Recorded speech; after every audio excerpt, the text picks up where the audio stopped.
चलिए दोस्तों, एक और नई फिल्म के बारे में बात कर लेते हैं जो कि काफ़ी अच्छा फिल्म है अंजना सिंह जी का।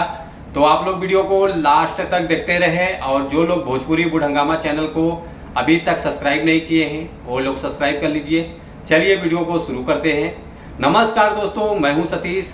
आज हम जिस फिल्म के बारे में आप लोगों से बात कर रहे हैं काफ़ी अच्छा फिल्म है, बवाल फिल्म है। ये फिल्म है अंजना सिंह जी का जो कि काफ़ी सुपर डुपर हिट फिल्म है। तो किस चैनल से रिलीज हो रहा है वो आगे बात करेंगे, पहले फिल्म के बारे में बात कर लेते हैं जो कि फिल्म का नाम है मासूम हाउस वाइफ। जो कि ये फिल्म में काम किया है अंजना सिंह जी हैं, राकेश बाबू जी हैं।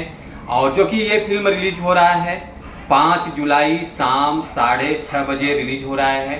फिर उसके बाद ये रिलीज हो रहा है 6 जुलाई रविवार सुबह 9:45 बजे रिलीज हो रहा है B4U भोजपुरी चैनल टीवी पर। ये फिल्म आप लोगों को देखने को मिलेगा, तो आप लोग जरूर देखिएगा इस फिल्म को। और इस फिल्म को आप लोग प्यार दुलार आशीर्वाद दीजिएगा जो कि काफ़ी अच्छा फिल्म होने वाली है।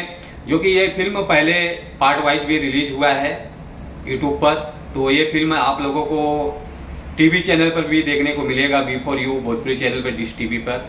तो आप लोग जरूर देखिएगा और फिल्म को सपोर्ट कीजिए।